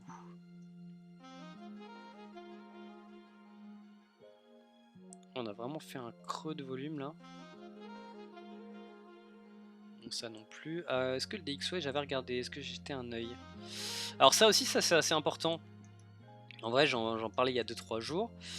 Sur l'indice du dollar, le DXY. Là on est plus sur ma zone de vente potentielle. On est sur un order block que j'ai identifié depuis un bon moment. Et là je sais pas exactement ce qu'on est en train de faire. Pour moi on est plutôt en train de distribuer le prix du coup. Donc là on est potentiellement là depuis le fin novembre, donc ça coïncide pas mal avec le Bitcoin. On est dans un range sur le DXY. Et ça va pas mal aussi déterminer une direction pour le Bitcoin. Là si pour moi on est dans une bonne distribution, parce que ça ressemble plus pour moi à un drapeau de continuation, sinon on serait déjà sorti depuis longtemps. Si le DXY, du coup l'indice dollar chute, c'est très positif pour le Bitcoin, parce que Bitcoin est corrélé au dollar forcément. Donc ça pourrait être pas mal aussi. Donc là j'attends un peu la sortie du DXY pour donner aussi une direction assez claire, quoi. Par contre si le DXY dans l'autre sens il part plutôt à la hausse, ça serait pas forcément positif pour le Bitcoin, quoi. Voilà. Alors non, je voulais parler d'extrême fear dans le sens où l'extrême gain provoque la distribution. Puis on a un autre, puis fear, extrême fear. Bon, on passera dans l'extrême fear. Et pour vraiment se casser la gueule au final. Du coup ma question c'est plus, est-ce que cet extrême fear à la catastrophe se différencie de l'extrême fear du coup dû à une correction sévère? Alors... Ah oui, je viens de comprendre un peu plus ce que tu viens de dire. Alors, en fait, ce qu'on va avoir sur le Bitcoin, je pense, on va avoir une distribution assez longue, à mon avis, qui va être beaucoup plus longue que celle qu'on a eu ici, en fait. Ça peut peut-être, là, ça a pris combien de temps déjà? 2-3 mois peut-être? Oh, ouais, ça pourrait être la même. On a eu 95 jours, à peu près 3 mois de distribution. Donc on pourrait avoir potentiellement une distribution plus longue. En fait, ça va dépendre un peu aussi de qui rentre dans le marché, en fait. Si on fait, ça va dépendre aussi de la durée, parce que ce bull run, il a aussi une différence par rapport aux anciens bull run, c'est que chaque bull run est un peu plus est moins volatile que le dernier. C'est-à-dire que maintenant on part plus sur des mouvements ultra paraboliques comme on avait eu avant. On se tape un top en quelques jours et après bear market qui dure pendant des années. On va être sur un bull run beaucoup plus long. Là, comme je l'ai dit, tout le monde s'attendait à un top en décembre. Au final, pour moi, le top, je le vois bien en juin, par là, juin 2022. Ça serait pas mal. En gros, on partirait sur 6 mois de bull run en 2022. Et après, peut-être la distribution sur l'été. Et le bottom, un bottom en septembre, quoi. Ça pourrait très bien se faire, quoi. Donc ouais, en vrai, ça pourrait faire ça. 3 mois de distribution. Donc là où il faudra être intelligent, ce sera de sortir par palier ici. Donc sortir par petits bouts, de toute façon, par là. Et ensuite, vendre la majorité quand on va voir ce genre de mouvement là, cassure de la structure, hop, on remonte, et là on vend vraiment la majorité. Et là on se protège, quoi. On se protège à fond. Au pire, si on rechute et qu'après on refait une accumulation, que je vois une accumulation, je me replacerai dans le marché. Mais à mon avis, si on monte à 100 000 ou au plus, on va faire une distribution. Et puis après, ce qui peut faire très peur, c'est le jour où vraiment ça va, où les instituts vont vraiment se débarrasser des derniers bitcoins qu'ils avaient, enfin distribuer encore plus fort. Et là, le prix va se casser la gueule et puis ça va être un bain de sang, quoi. Parce qu'on va passer de 100 000 à... Moi, je sais pas, ça on en parlera pas tout de suite, mais on le fera sur une autre vidéo, mais d'aller chercher moi les zones que j'avais identifiées à l'époque, quand on était ici là en juin, je disais on a la liquidité sur les 26-27 000, on a l'order block à 23, on a carrément l'ATH de 2017 qui a jamais été retesté à 18, on a de l'imbalance à 20 000, donc ça, c'est en fait si ça va à 100 000, en vrai ça serait pas déconnant d'avoir une fin de bull run dans cette zone là, entre 88 et 100, distribution, ainsi de suite, blablabla. Et ensuite, en fait, la grosse chute qu'on aurait une fois qu'on aurait le dernier retracement, ce serait par là, en fait. Donc entre 20 et 30, quoi. Ça, c'est carrément possible. Carrément possible. Après, est-ce que d'ici là, en fait, ce qui va dépendre aussi, ça va être la régulation, en fait. Est-ce qu'il va avoir une régulation d'ici là? Est-ce que, est-ce que le Bitcoin va prendre encore plus comment dire, en utilisation? Que du coup, genre le Salvador, des pays comme ça vont de plus en plus rentrer sur le Bitcoin et ils vont avoir besoin que le prix reste du coup moins volatile. Donc peut-être qu'en fait, on va se taper un bear market où le prix va rester assez haut, en fait. Voilà, quoi. Parce qu'après, descendre à 20 000, moi j'adorais, ça me permettrait d'en racheter. Alors là, je mettrais tapis dessus, quoi, à 20 000. Mais peut-être qu'on descendra moins bas, quoi. Après, généralement, on part sur les bull runs entre le top et le bottom, moins 80%, moins 85%. Donc, comme certains disent, à mon avis, on aura moins que ça. Sur ce bull run là, si justement le Bitcoin a beaucoup d'utilité, ça serait pas forcément bon que, tu vois, les gens, genre le Salvador, c'est un pays qui va tourner avec une partie de Bitcoin. Si le machin perd 80% de sa valeur, c'est pas forcément bon, quoi. Donc voilà. Mais moi, cette zone-là, je l'attendais quand on était ici, là, mai-juin 2021. J'attendais vraiment qu'on vienne chercher dans cette zone-là, la liquidité et tout à 25 000. Au final, bon, on n'y est pas allé, mais voilà, quoi. Après, on verra bien, on aura le temps, hein. En fait, le plus important déjà, c'est de se concentrer sur le top. Déjà, savoir bien accumuler dans cette zone-là comme il faut. Sur les bonnes haltes, sur le Bitcoin et tout, bons endroits. Et ensuite, essayer de prévoir le top le plus qu'on peut, quoi. Et une fois qu'on aura eu le top, déjà, Pire, s'il reste, on est exposé à 25% dans le marché et qu'on se tape le bear market, ça sera pas très grave, quoi. On aura quand même bien mangé d'ici là. Par contre, après, une fois qu'on sera redescendu, peu importe, hein, même si je crois que j'avais vu pas mal d'analyses, enfin une analyse assez intéressante qui disait que le bear market, le bottom serait vers les 40 000. Bah, on aura une très longue accumulation qui pourra durer 1 an, peut-être 2 ans. Et là, en fait, on aura le temps de voir. On aura le temps de voir, on verra. On va voir du désintérêt total où pendant 1 an, peut-être personne ne va en parler. Et après, on va revoir un petit peu d'intérêt institutionnel, on va revoir des ordres d'achat se faire, un peu ainsi de suite. Mais là, du coup, on sera formé et on pourra l'anticiper, quoi. Et puis là, ça sera peut-être le bon moment pour acheter, quoi. Après, ça va dépendre aussi, le gros problème, ça va être la régulation, en fait, quoi. C'est ce que vont faire les États avec le Bitcoin quand ils vont sortir leur monnaie numérique et ainsi de suite. Qu'est-ce qui va se passer avec ça, en fait, tout simplement, quoi. Voilà. Ah, il va savoir comment différencier l'extreme fear actuel, par exemple au début de bear market. Bah en fait c'est que là on est en extreme fear, mais en fait les instituts ils achètent. C'est logique, tu vois. Là où vraiment on pourra se dire que c'est la fin, c'est quand on sera en extrême peur et qu'en même temps les instituts sont en train de vendre. Tu vois. C'est là où vraiment bah, on saura que c'est fini, quoi. Bon, ça sera peut-être un peu tard, mais du coup on saura, quoi. Donc voilà. Je sais pas combien de temps on est là du coup. 51 minutes. Ah ouais, j'ai fait long. Ça va faire une longue vidéo YouTube, ça. Ça va faire une longue vidéo. Donc voilà, bah n'hésitez pas si vous avez des questions. Bah je crois que je vais balancer bientôt la petite altcoin. Je vais juste regarder rapidement. Tac tac tac. Juste me prends ça pour vous chercher la petite altcoin. En attendant, on peut peut-être regarder. Est-ce qu'il y a un truc intéressant sur ETH BTC? Pas vraiment. Ça, je vais même pas en parler, ça sera plus simple. Ah oui, et du coup, ce que je disais tout à l'heure, aussi en VIP, c'est que je suis plus en train de. Enfin, il y a quelques semaines, j'étais beaucoup plus en train de sortir mes bitcoins pour les mettre en Ethereum. Parce que, bah, dans tous les cas, d'ici la fin du bull run, je pense que l'Ethereum a un bien meilleur potentiel que le Bitcoin. Parce que Bitcoin, bon, là, on est à 45 000 à peu près. S'il fait x2, x2,5, c'est déjà magnifique. Alors que l'Ethereum, on est en dessous des 4 000. Pour moi, l'Ethereum, il peut très bien monter à 15, voire 20 000, quoi. Potentiellement, quoi. Quand il va rattraper son market cap et tout. Donc, bah, c'est plus logique, en fait, de se placer sur l'Ethereum, quoi. Donc voilà. Est-ce que tu fais que de la crypto? Non, à la fin. Maintenant, en majorité, oui. Avant, j'étais plus en mode trading, forex, etc. Bon, je mettais même des signaux et tout ça sur le canal. Juste, c'est pas le même métier, en fait. Et puis, bah, c'est passer beaucoup plus de temps devant les écrans. C'est beaucoup moins stable aussi. Parce que c'est un vrai métier, quoi. Et alors que là maintenant, bah, sur mes cryptos, en fait, bah, je gère mon portefeuille, je reste que en spot, je fais pas de levier, tu vois. Et au moins comme ça, c'est plus safe, quoi. Puis j'ai moins de stress, je regarde juste mon portefeuille, je me place au moment, je fais des bons achats, je prends des profits. En fait, je suis plus maintenant dans la démarche, parce que j'ai bien gagné avec le forex, il n'y a pas de problème, mais maintenant je suis plus dans la démarche avoir des passifs, en fait, des choses qui me génèrent de l'argent sans rien faire, plutôt que de devoir travailler avec le forex, etc.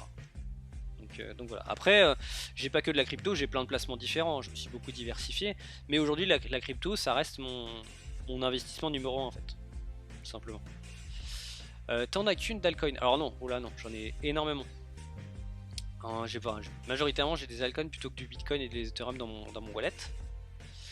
Là par contre je vais en donner une qui pour moi a un gros potentiel, quoi. Alors faut juste que je regarde ce que j'avais noté. Alors du coup en VIP, qu'est-ce que j'ai balancé tout à l'heure? Que je me souvienne. Qu'est-ce qu'on a acheté aujourd'hui? Ok. Alors, crypto buy.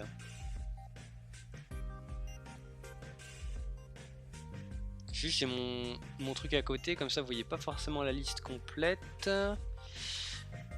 Celui-là il est pas mal. J'essaie de vous trouver vraiment une petite... Bah les alcools je vais pas vous en donner trop, je vous en donnerai une la prochaine fois une autre. Ça, chaque semaine je peux vous donner une petite crypto, le reste ça sera en VIP malheureusement. Alors, tac. Celle-là elle est encore en accu pour moi. Ouais, je pense que je vais vous donner celle-là. Je pense que je vais vous donner celle-là. Ok. Allez, on est parti. Donc pour moi, la crypto à acheter et que j'ai acheté ce matin, c'est ICP, Internet Computer. Pour moi, celle-là, elle a un sacré potentiel. Que dans tous les domaines. Je vais faire le résumé rapide, mais bon, déjà, là, on est sur Binance. Déjà, elle est accessible sur Binance, ça c'est cool. On a un ATH sur Binance qui est à 6700%. Donc déjà, on a de la marge de manœuvre. Bon, sachant que c'était un gros dump au départ. Bon, là, je viens de mettre un premier achat à 1000 USDT. J'en remettrai d'autres au fur et à mesure. Donc déjà, ce que j'aimais bien, c'est qu'on a eu cette montée là. Gros retracement. On est venu chercher la liquidité en dessous ces deux creux là. J'aime bien parce que ça fait un petit moment que je la suivais, tout ça. Mais surtout, ce qui a changé, que j'ai vu depuis la dernière fois, c'est qu'en fait, il y a des institutionnels qui commencent à rentrer sur cette crypto là. J'ai un site, je vous le donnerai pas parce que celui-là, pour moi, ça coûte trop cher pour que je vous le donne comme ça. Franchement, ça sera abusé. Je le file en VIP, tout ça, mais c'est un truc. En fait, je commence à voir en fait les institutionnels quel gestionnaire de capitaux en fait commence à rentrer sur cette crypto là. Et depuis quelques semaines, en fait, il y a des gestionnaires qui commencent à rentrer dessus. Donc pour moi, il y a de l'intérêt institutionnel qui va commencer à se faire. Et puis, ouais, mon indicateur de volume, ouais. On commence à avoir du volume en fait qui commence à revenir aussi. Donc, voilà, bah là on le voit juste. Ouais, on a fait un dernier plus bas, on a cassé ça. On est venu chercher une fois en dessous, là on est repassé un peu plus en dessous. Donc là vraiment, les mecs se sont dit, bon, ICP ça vaut plus rien, on vend. On a un W qui est en train de se créer en plus. Donc ça, classique, hein. Tac, tac, tac. Il est où mon truc? Voilà, on est en train de créer un beau W là. En plus on a cassé celui-là, donc là c'est plutôt bien validé. Et on a du volume surtout. Donc là on a de grosses bougies daily avec du volume. Donc là pour moi les instituts sont rentrés par là, quoi. Après, celui-là je vais le régler différemment, on va regarder ce qu'il nous dit, mais à mon avis il va confirmer. Ouais, mais comme ça, ouais, peut-être je suis en daily aussi. Voilà. Ouais, donc là clairement en fait en gros ils ont bien accumulé en fait dans ces zones là. On le voit sur le BOC, il est à 27,36. Donc là en gros on a eu bonne accumulation dans cette zone là, un peu comme le BTC, et là on est parti, quoi. Et pour moi on va encore retracer un petit peu, et là c'est cool, vous allez avoir un meilleur prix que moi normalement. Si vous rentrez, alors là pour moi le prix d'entrée genre ultime, ce serait l'order block ici là. Tac. Donc un achat entre 30, enfin entre 27,8 et 30. Alors là vous pouvez limite vous mettre un petit ordre d'achat à 30, un peu au-dessus histoire d'être tranquille. Et là pour moi vous avez un super point d'entrée pour ça. Et après dans les objectifs de prix, bah pareil en fait. Bon, celui-là par contre je vendrais bien sur des 200% à chaque fois. Déjà on va aller chercher, ce qu'on peut aller chercher, ce qui est super important c'est ici. On va aller chercher cette zone là. Là on bloc là-haut. Donc là déjà on a 120% à aller chercher, donc ça sera le grand minimum. Bah là soit tu peux rentrer maintenant en fait, comme moi je suis rentré ce matin, tu vois, je suis rentré sur le haut de la mèche, c'est pas grave. Là juste pour moi en 4 heures on va retracer un peu, tu vois, on va se faire un pullback. La logique ce serait de venir chercher cette bougie là, l'order block ici là, donc au niveau des 30. En plus ça serait pas mal parce qu'on a le niveau des 30 là qui est un niveau instit. Hop, donc là pour moi ordre d'achat au-dessus des 30 et on est bon, quoi. Voilà, W, hop, on vient le retester, ça coïncide pas mal avec la dernière mèche qu'on a eu là, et on est parti, quoi. Un ordre d'achat spot, bah tu vas dans... Quand tu seras sur Binance, tu te mets en... Comment ça s'appelle déjà? Fondamental, je crois que c'est ça. Et tu mets un ordre limite en fait. Au lieu de mettre un ordre market où tu achètes directement, tu mets un ordre limite à un certain prix, en choisissant combien d'USDT tu veux mettre, et puis c'est parti, quoi. Donc voilà, donc là ce que je disais, ouais. Hop, on va bien retester cette zone là, et après on est parti, quoi. Et après, bah, comme je vous disais, moi je vais pas vendre avant, ces pourcentages là, quoi. Déjà minimum 100%, 110%, vendre un petit peu, allez, je vendrai peut-être 25%. Et ensuite, qu'est-ce qu'il y a d'autre comme objectif? Est-ce qu'il y a de l'imbalance là-haut? Oui. Donc là, cette zone là. au-dessus, je ne sais pas. Oui, bah on a quand même de la zone. On a une autre zone là. Là, comme ça. Donc là, on a quand même un beau pourcentage à faire. Alors, order block, là, ce serait un autre cours. On est déjà à 1 heure de call, ça serait compliqué. Mais en gros, les order blocks, c'est une partie de la stratégie que j'utilisais sur le Forex. C'est les ordres de. Enfin, c'est les blocs de contrat en gros. Et ouais, mais je le ferai sur une autre vidéo, je pense. Genre je clique sur limite au lieu de market et je mets mon montant USDT. Ouais, mais par contre faut que tu te dises à quel prix tu veux l'acheter. Tu dises bah je veux acheter à 31 par exemple quoi. Et tu dis je mets temps à 31. Comme ça va déclencher ton truc. Après en vrai moi généralement je mets pas d'ordre à part sur le Bitcoin comme ça, tu vois, par exemple je mets un ordre, là j'ai mis un ordre à 43 000. Si jamais on chute comme ça permet de racheter automatiquement. Mais je me mets juste une alerte TradingView en gros. Donc là comme ça sur TradingView, même si t'es en gratuit tu peux en mettre quelques-unes. T'as le plus à droite là, tac, je mets add alerte. Voilà, ça me met un petit ça me met une ligne orange là, et dès que le prix arrive dessus ça m'envoie une alerte sur mon téléphone et comme ça je sais que je vais regarder et si la bougie me confirme, enfin si graphiquement ça me confirme mon entrée, bah je le fais quoi. Voilà. Est-ce que tu peux check Telegram? Yes, carrément.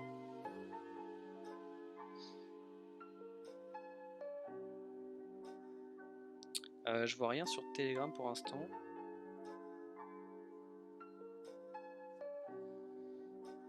Non, je vois rien. Du coup, je reviens sur les. Je regarderai après. Hein. Ouais, sur les objectifs, donc en pourcentage, on a. Price range, tac tac tac. On est ici. Donc on a 127% premier objectif. Deuxième,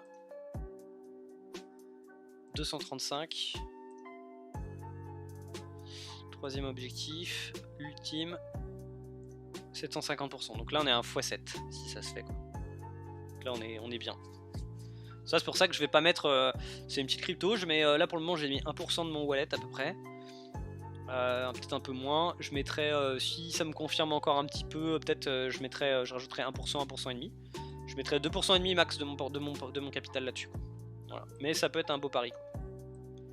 Et graphiquement, dans tous les cas, le x7 on peut le faire, parce qu'on a des vendeurs qui étaient par ici, qui sont carrément accessibles quoi. Tac. Ah ok c'est bon, je viens de voir ton message, yes.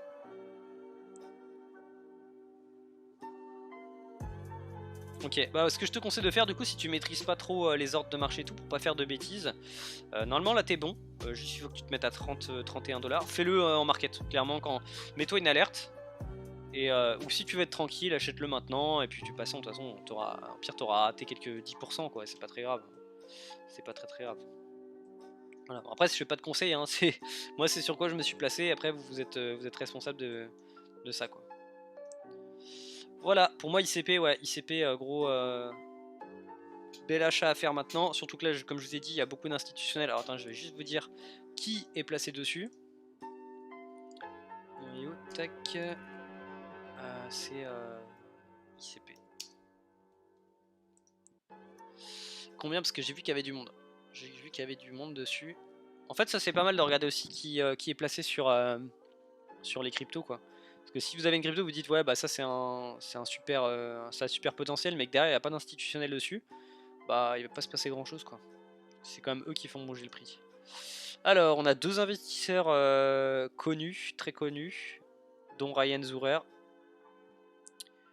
qui est dans le Web3, donc lui il est pas mal placé. On a Aspect Ventures, Electric Capital, Polychain Capital, gros fonds d'investissement, Multicoin Capital. On a des gros fonds en fait qui ont acheté du ICP là dernièrement, qui sont en train d'accumuler. Donc là, eux quand ils vont vouloir faire pump le prix, ils vont se faire plaisir quoi.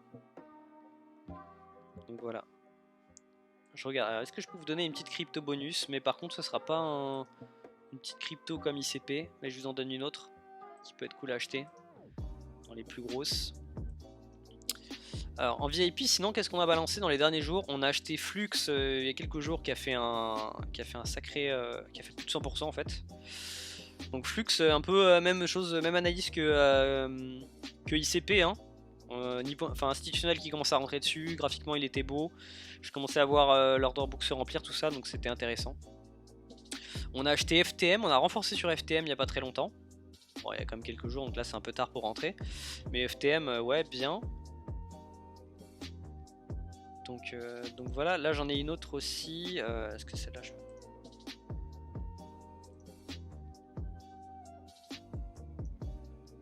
je regarde si j'en ai une à vous donner.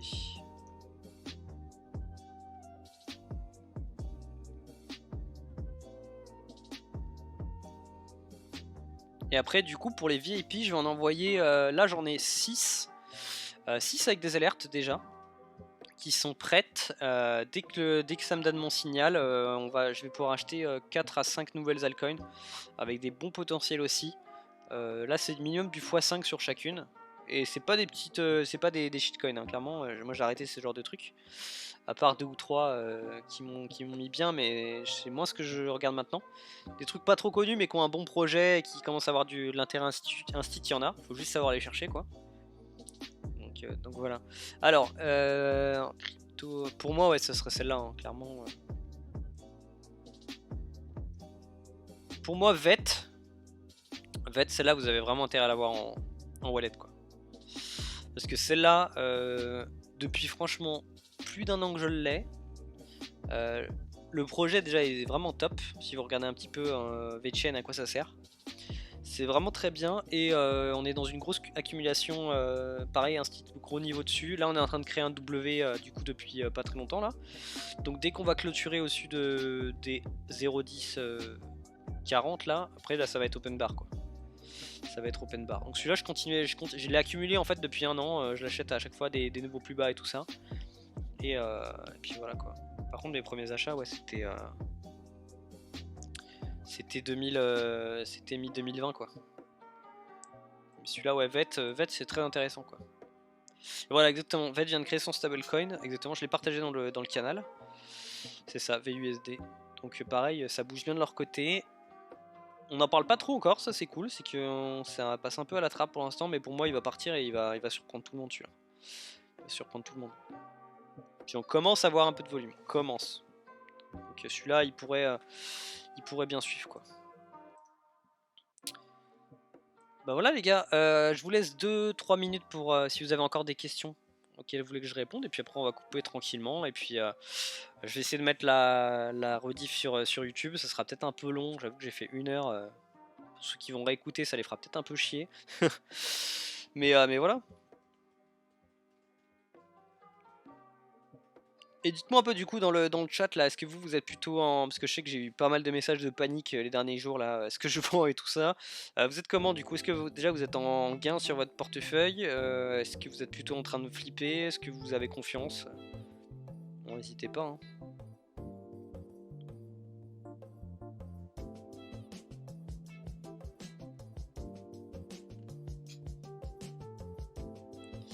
Est-ce que t'as acheté des NFT? Non, non.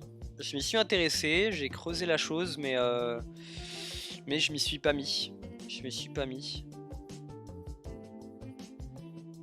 Wizox, j'aimerais MP une liste avec des cryptos avec gros retours. Yes, ok, je vais regarder ça. Alors les NFT, j'ai regardé en fait, et alors je m'y suis pas mal intéressé. En fait, ce qui m'a un peu fait peur, c'est le prix d'entrée en fait. J'ai commencé à regarder je me suis mis pas mal sur OpenSea. Si j'en ai acheté un ou deux, mais des petits trucs que j'ai revendu assez vite.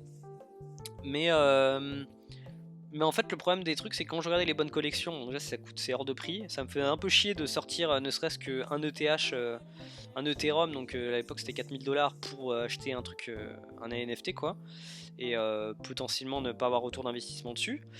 Et ensuite tout ce que je me suis intéressé c'était les play to earn aussi, genre par exemple Axie Infinity je me suis intéressé et tout ça. Pour démarrer c'était 200-300 $ le personnage, fallait en acheter 3. Je me disais en gros avec les frais de la blockchain Ethereum je rentre avec 750 $. Ça me faisait un peu mal au cul de rentrer sur ça avec 750 $, même si j'aurais pu me dire bon c'est perdu et tout. Donc voilà, puis je pense que les NFT je me suis intéressé un peu tard. En vrai j'aurais dû creuser beaucoup plus tôt en me disant quand j'ai commencé à en entendre parler, j'aurais pu faire des achats très intéressants. Et au final je l'ai pas forcément fait, j'étais focus sur d'autres choses. Mais voilà quoi. Après tu vois par exemple je vois beaucoup, on m'a partagé beaucoup de projets NFT que j'ai regardé qui étaient intéressants, et quand je regarde le floor price au final, si je les avais achetés je serais en perte de 50% quoi. Donc voilà. Ouais je parle d'Axi ouais. Ouais. Bah ouais c'est pas donné, puis en plus c'est les play to earn franchement enfin moi je suis pas trop un gamer de ce genre de truc, et en fait si c'est pour jouer à un jeu tous les jours qui me plaît pas, mais juste parce que j'ai payé dessus, donc bah, il faut que je passe 1 heure par jour dessus, tout ça, ça m'embête un peu quoi. Ça m'embête un peu. Par contre j'avais un projet avec un pote sur des NFT, on voulait faire un... Bon, je parlerai du projet un peu plus tard, mais on avait un projet avec des NFT qui était intéressant, mais ça s'est pas fait. Ouais c'est que le début, ouais non mais c'est clair, c'est clair. Mais je pense tu vois les NFT, je vais plutôt attendre que la hype baisse un peu comme sur toutes les cryptos en fait, pour pouvoir me replacer sur d'autres choses plus tard quoi. Donc voilà, mais sinon il y avait des gars du Canada qui m'avaient partagé des collections, tout ça, voilà quoi. Ada recommence à parler après avoir raflé le sol, bonne zone d'achat. Alors le ADA, moi il m'intéresse pas trop en vrai. Le ADA, c'est une crypto que j'ai jamais vraiment acheté en fait. Déjà parce que j'ai raté la plus grosse montée, enfin le projet des smart contracts m'intéressait pas plus que ça. Je vais aller chercher la courbe quand même histoire qu'on regarde. Moi je le veux sur Binance.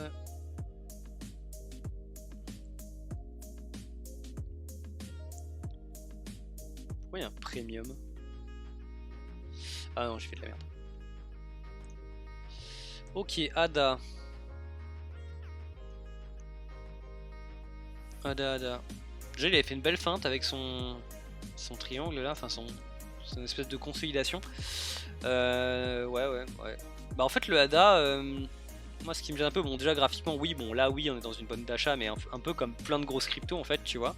Mais en fait c'est pas compliqué, c'est que c'est une question de potentiel en fait tu vois. C'est que là, est-ce que tu préfères acheter du ADA ou du Cardano du coup, ou de l'Ethereum? Bah moi je serais plus à acheter de l'Ethereum en fait, tout simplement quoi. Parce que là, là tu vois même dans mon objectif, il va aller sur son impulsion, il va peut-être aller foncer aux 3,6 $. Bah ça fait 179% quoi. Et j'ai plein d'autres cryptos qui ont beaucoup plus de potentiel que ça, parce que pour moi Cardano est déjà trop haut dans le market cap quoi. Il est déjà trop haut. Donc voilà. Mais après voilà, je peux me tromper, mais ADA, en fait j'ai ni trop confiance dans le projet, et pour moi il fallait l'acheter bien avant quoi. Moi c'est plus trop le moment quoi. Après oui, si tu veux faire un 130% tranquille sur un truc où tu vas vraiment avoir confiance sur une grosse crypto qui va pas te faire perdre d'argent, oui. Mais après moi je suis plus sur d'autres quoi. Là en vrai je suis en train de sur des altcoins, je suis plus comme je l'ai dit ICP, des trucs comme ça. Je suis plus à chercher des altcoins, je suis plus à acheter du Solana, du Luna, des choses comme ça quoi. Là encore aujourd'hui j'ai pris des gros profits sur Luna, sur Terra Luna, qui est un projet que j'aime beaucoup. Mais voilà, il est vachement haut quoi. Il est vachement haut, et je vais plus placer des billes dans des projets comme ça qui vont me donner du 100% quoi. Alexco, oui, je l'ai donné, c'est ICP, Internet Computer. Mais de toute façon, toi t'es en VIP, donc de toute façon tu l'as déjà eu normalement.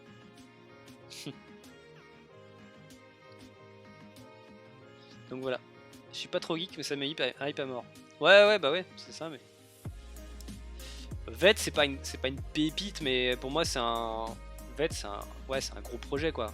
Gros projet, et puis en vrai, VET, il fera x5 facile, quoi. S'il part vraiment, si que les instituts continuent à être dessus et tout, voilà, quoi. Ouais, bah Luna c'est ce que j'ai dit ce matin, j'ai encore pris 25% de profit. Ce qu'il y a sur Solana aussi. Solana, pareil, j'avais vendu pas mal. Tac. D'ailleurs, elle a bien suivi ma zone d'achat. Pareil, GLD, j'ai pris des gros profits dessus, quoi. GLD, il a un peu capoté leur projet. C'est la même chose, j'avais beaucoup. GLD, ça a été pendant un moment. Attends, c'était quand il était là-haut, là, en novembre, fin novembre, c'était ma première halte en portefeuille. Parce que j'avais tellement accumulé depuis longtemps que j'avais quasiment 10% de mon wallet quoi, qui était dessus. Et après je me disais avec le MEX qui va sortir et la hype qu'ils avaient mise fin novembre, je me suis dit ça va encore exploser. Au final bof, Bon, j'ai quand même vendu une bonne partie, je garde un petit bag histoire d'eux, et puis on verra quoi. Mais bon, GLD, je l'ai acheté tellement tôt. Je l'ai acheté tellement tôt quand j'ai vu le projet français et tout ça, puis le projet m'a intéressé assez tôt, que bah voilà quoi. Ouais, voilà, racheter du Polkadot par exemple, ça c'est une bonne idée quoi. Polkadot, pareil, il est énorme projet qui a toujours pas surperformé Ethereum quoi. Donc voilà. Mais là on va avoir des opportunités hein. Je pense que ça va dépendre du Bitcoin quoi. Ça va dépendre. Après moi ce qui me met aussi un peu la puce à l'oreille, c'est qu'il y en a qui flippent, mais en fait le Bitcoin, il y a certains jours on est en négatif. Rappelez-vous quand même ce qui se passait avant. Quand l'Ethereum il perdait 5%, les alt elles perdaient 15-20 quoi. Perdait 15-20 quoi. Et là du coup là on est, tu vois, le BTC aujourd'hui il est à moins 0,40, toutes les alts sont verts quoi. Toutes les alts sont verts. Donc là bah après ça dépend aussi, c'est que la dominance du BTC est en train de chuter. Donc en fait l'argent est en train de passer dans les altcoins en fait. Donc voilà. Projet Atlas, on attend toujours. Bah ouais pour l'instant, parce que je crois que le jeu n'est pas encore sorti, pas vraiment jouable pour l'instant. Moi je garde leur token dans le viseur pour l'instant. Ça c'est le genre de play to earn qui me hype bien par contre, Atlas. Enfin Star Atlas. Du coup avec des vrais graphismes, ça peut être un vrai délire quoi. Par contre moi jouer à Axie perso avec des petits Pokémon, des machins, ça me hype pas de fou quoi. Ça me hype pas de fou. Puis en fait plein de play to earn qu'on m'a présenté quoi. J'ai fait un peu de... Si j'ai du Titan Arena. Titan Arena un petit peu dessus, j'avais acheté un perso à 350$ là. Et ouais, puis j'ai récupéré ma mise de départ et puis c'est tout. Mais en fait ça me saoule un peu de jouer à ça tous les jours quoi. Enfin j'ai autre chose à faire et puis c'est pas un jeu qui me fait ultra kiffer quoi. XRP ton avis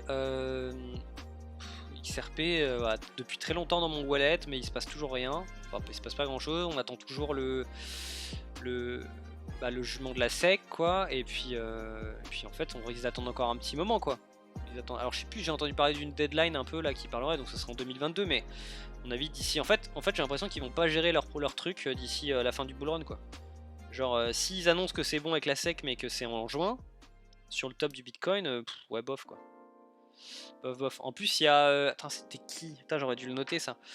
Un gros investisseur connu qui a vendu tous ses XRP pour acheter du qu'est-ce qu'il a acheté? Qu'est-ce qu'il a acheté à la place de XRP déjà? Si quelqu'un sait. Du SHIB, voilà. Et en gros, le gars a vendu tous ses XRP et c'est un gros holder important. Et il a revendu pour acheter du SHIB, voilà, c'est ça exactement.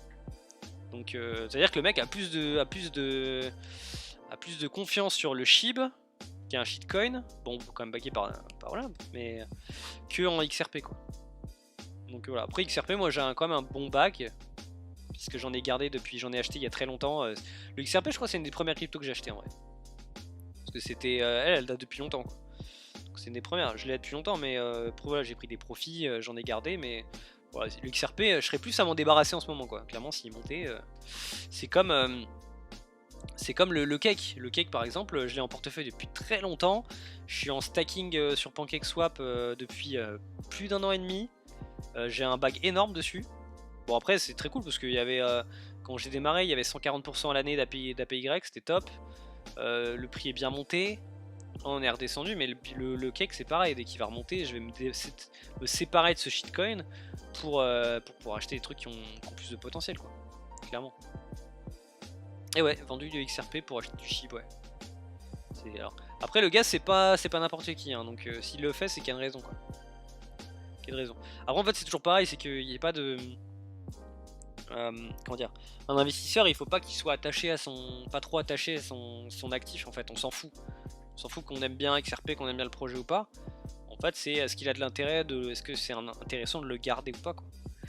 Après le problème que j'ai moi aujourd'hui sur mon wallet c'est j'ai du mal à vendre parce qu'on est un peu sur le point bas pour moi. On est un peu sur le bottom, donc ce serait con de vendre certains de mes alts qui ont des gros bacs quand même, pour un peu, pas en perte mais en limitant vachement mes gains, plutôt que d'attendre qu'elles remontent un peu et qu'une fois qu'elles sont sur des points intéressants quoi, genre quand le BTC sera à 55 000 par exemple, bah là j'aurai moins de scrupules à les vendre du coup pour acheter autre chose quoi. Mais bon c'est toujours comme ça hein. C'est toujours comme ça. Après franchement j'ai fait un gros tri dans mon wallet Alcoin hein, parce que j'en avais beaucoup trop. Hein. J'en avais beaucoup trop, j'avais plein de trucs différents en fait, je mettais des 1%, des 2% et puis en fait c'est plus gérable de regarder ton wallet tous les jours en sachant ce que tu achètes, ce que tu vends et tout. Donc là je me concentre sur du safe et sur des paris quoi. Flow, putain, est-ce que je l'ai dans ma watchlist celui-là? Je crois que oui. Je crois que oui.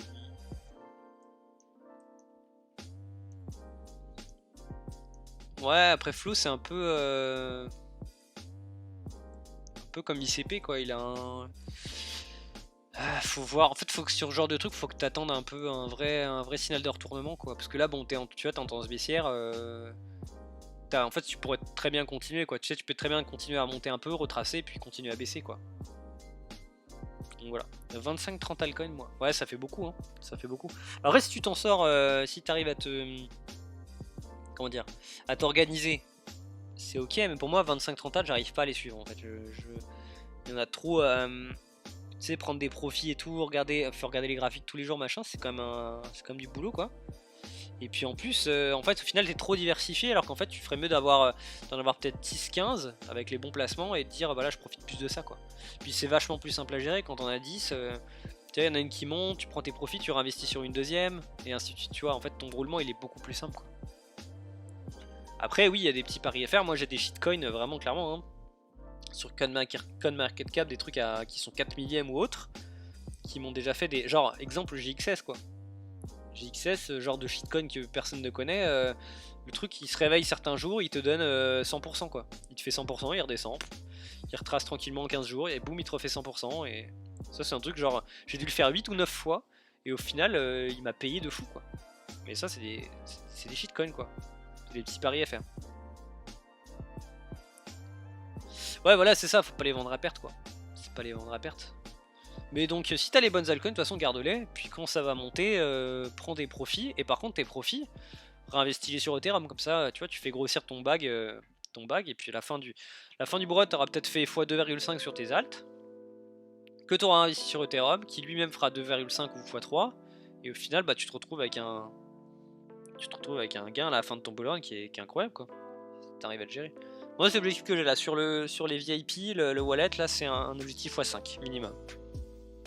Et c'est carrément possible, il faut juste être bien mécanique et avoir la bonne stratégie quoi. Voilà. Bon les gars, il est 20h20, moi je vais aller manger du coup. Ok, c'était un plaisir, c'était cool.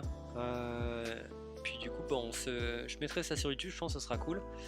Et on se tient au jus. T'as aucun ETH, ok. Bah pourtant ouais, c'est la base quoi.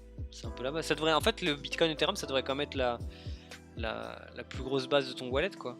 Ça reste comme des grosses valeurs sûres quoi. Sinon t'es en full altcoin et c'est plus risqué forcément. Plus risqué. Après ça dépend de la taille de ton wallet en fait. Si t'as un petit wallet à moins de 1000 $, oui tu peux être en mode bah c'est bon je prends le maximum de risque parce que je peux les perdre, c'est pas grave. Moi perso j'ai un wallet beaucoup plus gros et du coup je suis plus dans la mesure quoi. C'est logique. Donc voilà. Allez bah salut les gars en tout cas, je vais mettre le petit écran de fin et puis bah on se dit à la prochaine, n'hésitez pas à m'envoyer un message en privé, si vous voulez rejoindre le Discord bah n'hésitez pas, et puis bah on se tient au courant. Allez à la prochaine les gars, salut.